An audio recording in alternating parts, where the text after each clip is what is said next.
ഓരോ സ്ഥലത്തെയും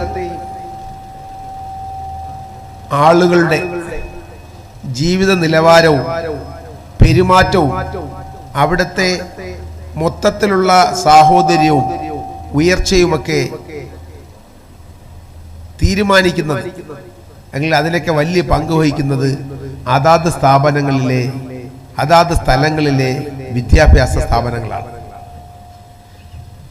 ഇങ്ങനെയുള്ള സ്ഥാപനങ്ങൾ വഴിയാണ് നമ്മുടെ കൊച്ചുകുട്ടികൾ നാളത്തെ പ്രതീക്ഷകൾ, നമ്മുടെ കാത്തുവയ്ക്കലുകൾ, നമ്മുടെ സ്വപ്നങ്ങൾ വളർന്ന് അക്ഷരങ്ങൾ പഠിച്ച് കാര്യങ്ങൾ മനസ്സിലാക്കി ഈ ലോകത്തിലേക്ക് സമൂഹത്തിന്, രാജ്യത്തിന് തന്നെ, ലോകത്തിന് തന്നെ എന്തെല്ലാം നല്ല ഗുണങ്ങൾ ചെയ്യാൻ കഴിയും എന്നുള്ള ആ ഒരു ലക്ഷ്യത്തോടു കൂടി സ്വന്തം കുടുംബത്തിന് ആദ്യം, അത് കഴിഞ്ഞ് ചുറ്റുപാടുകൾക്ക്, സമൂഹത്തിന്, രാജ്യത്തിന്, ലോകത്തിന് തന്നെ മികച്ച മാതൃകകളാക്കി വളർത്തിയെടുക്കുവാൻ ഇത്തരം സ്ഥാപനങ്ങൾ കൂടിയേ കഴിയുള്ളൂ. അങ്ങനെ കുട്ടികളെ വാർത്തെടുക്കുന്ന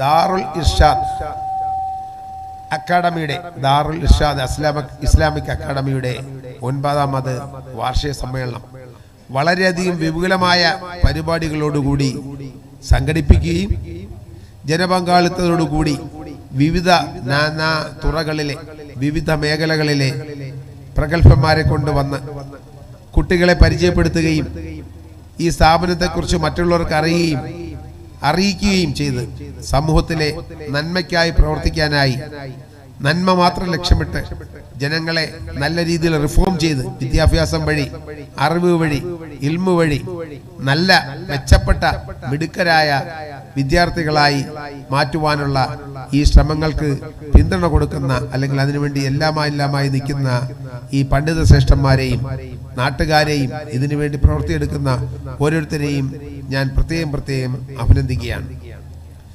നമ്മുടെ സമൂഹം തെറ്റായി, അല്ലെങ്കിൽ നമ്മുടെ സമൂഹം തന്നെ നമ്മളെ ഒരുപക്ഷെ തെറ്റായി അല്ലെങ്കിൽ ഒരു സംശയ കണ്ണോടുകൂടി വീക്ഷിക്കുന്ന അവസരത്തിൽ നമ്മുടെ മതം എന്താണ് പറയുന്നത് എന്ന് മറ്റുള്ളവർക്ക് മനസ്സിലാക്കി കൊടുത്തുകൊണ്ടും, വർഗീയത കാണുന്നവൻ എൻ്റെ മതത്തിൽപ്പെട്ടവനല്ല, വർഗീയത കാണുന്നവൻ എന്നിൽപ്പെട്ടവനല്ല, എൻ്റെ ഗ്രൂപ്പിൽപ്പെട്ടവനല്ല എന്ന് വളരെ വ്യക്തമായി പറഞ്ഞുകൊണ്ടും, എൻ്റെ മദീന നിങ്ങളോടൊപ്പം, നിങ്ങളെ രാജ്യത്തിനെതിരായി യുദ്ധം ചെയ്താൽ വന്നാൽ പോലും നിങ്ങളെ രാജ്യത്തോടൊപ്പം, നിങ്ങളുടെ മാതൃരാജ്യത്തോടൊപ്പം നിൽക്കണമെന്ന് പറഞ്ഞുകൊണ്ടും, നിന്റെ സാന്നിധ്യം പോലും നിന്റെ അയൽക്കാരന് ഒരു അസ്വസ്ഥ ഉളവാക്കരുത് എന്ന് പറഞ്ഞുകൊണ്ടും,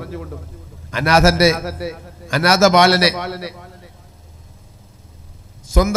ബാലന്റെ മുന്നിൽ വെച്ച് സ്വന്തം മക്കളെ പോലും, സ്വന്തം മകനെ പോലും താലോലിക്കരുതെന്നും, എല്ലാ വിദ്യാർത്ഥിയും സ്വന്തം മക്കളെ പോലെ കരുതണമെന്നും, അങ്ങനെ നിരവധി സമൂഹത്തിൽ ഏതൊക്കെ വിഷയങ്ങളുണ്ടോ, സമൂഹത്തിൽ ഏതൊക്കെ പ്രശ്നങ്ങളുണ്ടോ, ഏതൊക്കെ അവസരങ്ങളുണ്ടോ, ആ അവസരങ്ങളിലൊക്കെ ഏറ്റവും ഉന്നതമായ രീതിയിൽ ചെയ്യണമെന്ന് നമ്മളെ പഠിപ്പിക്കുകയും ചെയ്യണമെന്ന് കാണിച്ചു തരികയും ചെയ്ത ആ ഒരു പാത പിൻപറ്റി നമ്മൾ ദേശത്തോട്, നമ്മൾ മാതൃരാജ്യത്തോട് കൂറുള്ളവരാണെന്നും, വിഘടനവാദവും ഭീകരവാദവും തന്നെ നമുക്ക് പറഞ്ഞിട്ടില്ല, അതൊന്നും തന്നെ നമ്മുടെ മതത്തിൽപ്പെട്ടതല്ല, അതൊന്നും നമ്മുടെ കാര്യത്തിൽപ്പെട്ടതല്ല, തെറ്റിദ്ധരിക്കപ്പെടുകയോ തെറ്റിദ്ധരിഞ്ഞു പോവുകയോ ചെയ്തവരുടെ കൂട്ടത്തിൽപ്പെട്ടവരാണ് എന്ന് പറയുകയും പ്രവർത്തിക്കുകയും, നമ്മൾ പ്രവൃത്തിയിലൂടെ തന്നെ നമ്മൾ എന്താണ് പറയുന്നത്, നമ്മുടെ മതത്തിൽ എന്താണ് പറയുന്നത്, നമുക്ക് എന്താണ് കാണിച്ചു തന്നിരിക്കുന്നത്, എന്താണ് ശരിയെന്നും എന്താണ് തെറ്റാണെന്നും വ്യക്തമായി നിർവചിക്കപ്പെട്ടിരിക്കുന്നത്, അതിലൂടെ നമ്മൾ മുന്നോട്ട് പോയി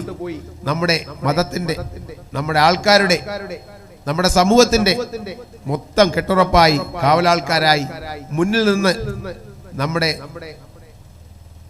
പ്രാധാന്യം, നമ്മുടെ തെളിവ്, നമ്മുടെ കഴിവ് തെളിയിക്കേണ്ട ഒരു അവസരം കൂടിയാണ്. അതിലെല്ലാവരും തന്നെ മുന്നിട്ടിറങ്ങണമെന്നും, അതിലെല്ലാം തന്നെ നമ്മൾ വിജയം നേടുമെന്നും, തെറ്റിദ്ധരിക്കപ്പെടുന്നതും അപവാദം പറയുകയും തെറ്റായി പറയുന്നതും കളവ് പറയുന്നതെന്നും തന്നെ തെറ്റും ശരിയും കൂടി ഒരുമിച്ച് വീട്ടിൽ നിന്ന് ഇറങ്ങും. ഏകദേശം പകുതിയോളം ദൂരം അല്ലെങ്കിൽ മുക്കാൽ ഭാഗത്തോളം കളവ്, തെറ്റ്, അന്യായം ആയിരിക്കും മുന്നോട്ട് പോകുന്നത്. വളരെ മുന്നിലായിരിക്കും, തെറ്റ്, കളവ്, അന്യായമൊക്കെ. പക്ഷെ ഫിനിഷ് ചെയ്യുന്നത്, പൂർണ്ണതയിലെത്തുന്നത്, വിജയത്തിലെത്തുന്നത്, സംതൃപ്തിയിലെത്തുന്നത് സത്യം മാത്രമാണ്. ആ ഒരു വിശ്വാസത്തോടു കൂടി നമ്മുടെ ടെസ്റ്റ് ചെയ്യുന്ന അവസരങ്ങൾ, നമ്മുടെ ഈ ടെസ്റ്റിംഗ് പീരീഡിൽ കൂടി പോകുന്ന അവസരത്തിൽ നമ്മുടെ പറഞ്ഞിരിക്കുന്ന മൂല്യങ്ങളൊന്നും കൈമോശം വരാതെ മുന്നോട്ട് പോകണമെന്നും ഞാൻ ഇതുമായി ഫംഗ്ഷനുമായി ക്ഷണിക്കാൻ വന്നപ്പോഴത്തേക്കും ഞാൻ പറഞ്ഞു, മിക്ക സ്ഥലങ്ങളിലും നമുക്ക് ഇൽമ പഠിപ്പിക്കുന്ന സ്ഥാപനങ്ങളിലെല്ലാം തന്നെ രാവിലെ നമ്മൾ എണീപ്പിക്കുന്ന ഒരു പരിപാടിയുണ്ട്. 4 മണിക്കും 5 മണിക്കും എണീറ്റേ പറ്റുള്ളൂ.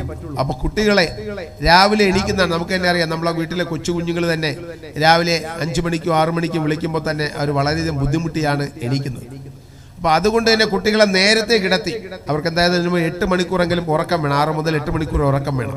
അപ്പൊ കുട്ടികൾ നേരത്തെ കിടന്ന് നമുക്ക് തന്നെ രാവിലെ നമ്മൾ എവിടെയെങ്കിലും നേരത്തെ എണീച്ച് വീട്ടിൽ പോകണമെങ്കിൽ നമ്മൾ നേരത്തെ കിടക്കും. രാവിലെ ഏതെങ്കിലും വീട്ടിൽ പോകാനോ ഏതെങ്കിലും സ്ഥലങ്ങളിലേക്ക് സന്ദർശിക്കാനുണ്ടെങ്കിലോ നമ്മൾ നേരത്തെ കിടക്കണം പറഞ്ഞതുപോലെ കുട്ടികളുടെ ആ ഒരു ഭക്ഷണക്രമവും ഉറങ്ങുന്ന സമയവും ക്രമീകരിച്ച് കുട്ടികളെ നേരത്തെ തന്നെ ഉറക്കി. അപ്പം നേരത്തെ 10 മണിക്ക് കിടന്നാൽ കുട്ടികൾ നോർമലി രാവിലെ പ്രഭാത കൃത്യങ്ങൾ ചെയ്യാനോ ഉറക്കം തീർന്നോ നോർമലി അവർ എണീക്കും. അപ്പൊ നമ്മൾ വിളിക്കുമ്പോൾ അല്ലെങ്കിൽ ഒരു ജസ്റ്റ് ഒരു ബെല്ല് കൊടുത്താൽ തന്നെ എല്ലാവർക്കും ഉറക്കത്തിൽ നിന്ന് ഉറങ്ങി ക്ഷീണം മാറ്റി വരാൻ കഴിയും. അപ്പൊ നമ്മളെ കുട്ടികൾ ഉറങ്ങിയേ മതിയാവും.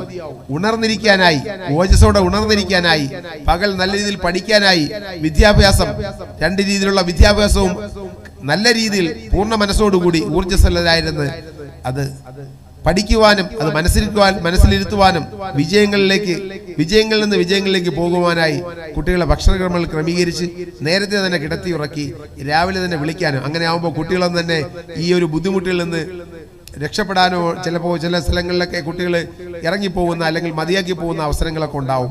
അപ്പൊ അതൊക്കെ ഒഴിവാക്കി പോകണമെന്നും ഓരോ അധ്യാപകനും ചില വീഡിയോകളിലും കണ്ടു കാണും. അത് ഏത് അധ്യാപകനായിരുന്നാലും ശരി, കുട്ടികളെ ചൂരലുകൊണ്ട് അടിക്കുക അല്ലെങ്കിൽ വാക്കുകളുകൊണ്ട് ഇത് ചെയ്യുക, അങ്ങനെയുള്ള കാര്യങ്ങൾ ഉണ്ടാവാതെ സ്വന്തം കുട്ടിയെ പോലെ, അതായത് ഒരു അധ്യാപകൻ അല്ലെങ്കിൽ ഒരു ഉസ്താദ് സ്വന്തം മകനെ പോലെ ആയിരിക്കണം കുട്ടികളെ അല്ലെങ്കിൽ അദ്ദേഹത്തിന്റെ ക്ലാസ്സിലുള്ള എല്ലാവരെയും കാണേണ്ടത്.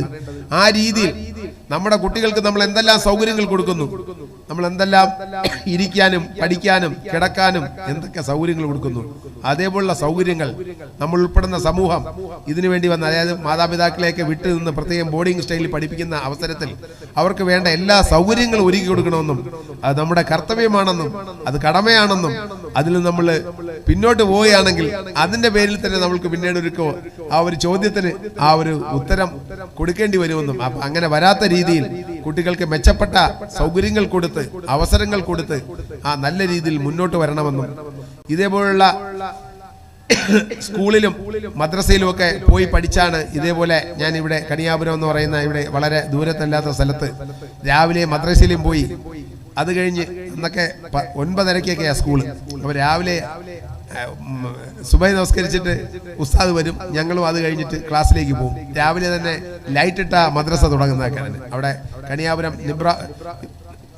1-2 മദ്രസകളുണ്ട്. ഹയാത്തുൽ ഇസ്ലാം മുതൽ നിബ്രാസുൽ ഇസ്ലാം വരെ 1-2-3 മദ്രസകളുണ്ട്. അപ്പോൾ അങ്ങനെയുള്ള മദ്രസകളിൽ പോയി 2 രീതിയിലുള്ള പഠനവും, അതായത് നമ്മുടെ ആത്മീയമായ ശുദ്ധിയും കൂടി, അല്ലെ വെറുതെ ഇവിടുത്തെ ഭൗതിക വിദ്യാഭ്യാസം കൊണ്ട് മാത്രം കാര്യമില്ല. ഒരു മനുഷ്യനെ നല്ല രീതിയിൽ റിഫോം ചെയ്യാൻ, നല്ല രീതിയിൽ രൂപപ്പെടുത്തിയെടുക്കാൻ ഇപ്പോൾ നമുക്ക് അതാണ് കൈമോശം വന്നിരിക്കുന്നത്. പഠിച്ച് വലിയ വിവരം വെച്ച് ഡോക്ടറും എഞ്ചിനീയറും പ്രൊഫസറും ഒക്കെ ആയെങ്കിലും മാതാവിനെ നോക്കാൻ, പിതാവിനെ നോക്കാൻ, കൂടപ്പിറപ്പുകളെ നോക്കാൻ, സമൂഹത്തെ നോക്കാൻ ആ രീതിയിലുള്ള അടുത്ത് നിൽക്കുന്ന മനുഷ്യനെ കാണാതെ, അടുത്ത് നിൽക്കുന്ന സഹോദരനെ കാണാതെ അദൃശ്യനായ ദൈവത്തെ, അദൃശ്യനായ സർവശക്തനെ നോക്കാനായി നമ്മൾ അല്ലെങ്കിൽ കാണാനായി അദ്ദേഹത്തിന് ആഗ്രഹം കിട്ടായി ശ്രമിച്ചിട്ട് കാര്യമില്ല എന്നുള്ള കാര്യം മനസ്സിലാക്കി സഹാനുഭൂതിയോടുകൂടി സഹവർത്തിത്വത്തോടുകൂടി എല്ലാവർക്കും ഒരുമിച്ച് ഒരു കൂട്ടായി മുന്നേറാനുള്ള ഒരു ശ്രമങ്ങൾ, അതിനുള്ള മനസ്സ് ഉള്ള രീതിയിൽ കൊച്ചുകളെ രൂപപ്പെടുത്തിയെടുക്കാനും ഇവിടെ നിന്ന് ഡോക്ടറേറ്റ് പോലെ കിട്ടിയതുപോലെ 2 വിദ്യാഭ്യാസവും എല്ലാ രീതിയിലുള്ള വിദ്യാഭ്യാസവും നമുക്ക് വഴങ്ങും. അപ്പൊ നല്ലൊരു മനുഷ്യനായി സമൂഹത്തിനും കുടുംബത്തിനും രാജ്യത്തിനും ലോകത്തിനും നല്ല മാതൃക കാണിക്കുന്ന ഉത്തമ പുരുഷന്മാരായി അല്ലെങ്കിൽ ഉത്തമ വ്യക്തിത്വങ്ങളായി വളർന്നു വരാൻ ഇത്തരത്തിലുള്ള സ്ഥാപനങ്ങൾ വളരെയധികം സഹായിക്കുമെന്നും ഇനി വളരെയധികം കാര്യങ്ങൾ അല്ലെങ്കിൽ വളരെയധികം കാര്യങ്ങളിലേക്ക് വളരെയധികം ഇനിയും കൂടുതൽ നന്നാവേണ്ടതുണ്ടെന്നും മെച്ചപ്പെടേണ്ടതുണ്ടെന്നുള്ള ആ വെല്ലുവിളികൾ കൂടി മനസ്സിലാക്കി നല്ല രീതിയിൽ കുട്ടികളെ വാർത്തെടുക്കുവാനും അതുവഴി നല്ലൊരു സമൂഹത്തിനെ, നല്ലൊരു ഇന്ത്യയെ, നല്ലൊരു ലോകത്തിന് വേണ്ടിയിട്ട് നമുക്ക് പ്രവർത്തിക്കാൻ കഴിയുമെന്ന വിശ്വാസത്തോടുകൂടിയും ഇവിടെ എന്നെ ഈ ഫംഗ്ഷനിലേക്ക് കഴിഞ്ഞ ദിവസം ഫംഗ്ഷനിൽ വിളിച്ചിരുന്നു. അത് ഇന്നലെ നമുക്ക് പോലീസിന് പ്രയോറിറ്റി ജോബാണ്. എന്താണോ ആദ്യം ഏറ്റവും വേളം നടക്കുന്ന അല്ലെങ്കിൽ ഏറ്റവും വലിയ ഇമ്പോർട്ടൻസ് ഉള്ളത് അതിലേക്കാണ് പോവേണ്ടത്. അപ്പോൾ ഇന്നലെ ക്ഷണിച്ചപ്പോഴത്തേക്കും ഇന്നലെ എത്താൻ കഴിഞ്ഞില്ല. അതിനുള്ള ക്ഷമാപണം കൂടി പറയുന്നു. അതുകൊണ്ടാണ് ഇന്ന് എന്തായിരുന്നാലും ഉറപ്പായും എത്തുമെന്ന് പറഞ്ഞത്. കഴിഞ്ഞ ഇതേപോലുള്ള വാർഷികത്തിനും കഴിഞ്ഞ ഇതേപോലുള്ള ഫംഗ്ഷനും വന്നിരുന്നു. അപ്പോൾ ഇങ്ങനെയുള്ള സ്ഥാപനങ്ങൾ നമ്മൾ എപ്പോഴും പറയും, ദുആ കൊണ്ട് മാറ്റാത്ത അല്ലെങ്കിൽ ദുആ കൊണ്ട് ചേഞ്ച് ചെയ്യാത്ത അല്ലെങ്കിൽ ദുആ കൊണ്ട് നമുക്ക് അനുസരിക്കാത്ത, നമുക്ക് വഴങ്ങാത്ത, നമുക്ക് കിട്ടാത്ത ഒന്നും തന്നെ ഇല്ല. ദുആ കൊണ്ട് എന്തെങ്കിലും കിട്ടിയില്ല എങ്കിൽ അതിൽ നിന്നും വലുതായ, അതിൽ നിന്നും നല്ലതായ, എന്ന് ഹയറായ വേറെ എന്തോ കാര്യങ്ങൾ വരാനുണ്ടെന്ന് പറഞ്ഞതുകൊണ്ടും ഈ ഇരിക്കുന്ന ഉദ്യോഗസ്ഥ ഉസ്താദന്മാരോടും ഈ ഇരിക്കുന്ന മുത്തല്ലിം കുട്ടികളോടും എന്നെയും നമ്മുടെ കുടുംബത്തെയും സമൂഹത്തെയും കൂടി നിങ്ങൾ ദുആയിൽ പങ്കെടുപ്പിക്കുന്ന ദുആവസ്യത്തോടു കൂടി വിളിച്ചതിന് പ്രത്യേകം നന്ദി പറഞ്ഞുകൊണ്ടും നിർത്തുന്നു. ജയ് ഹിന്ദ്.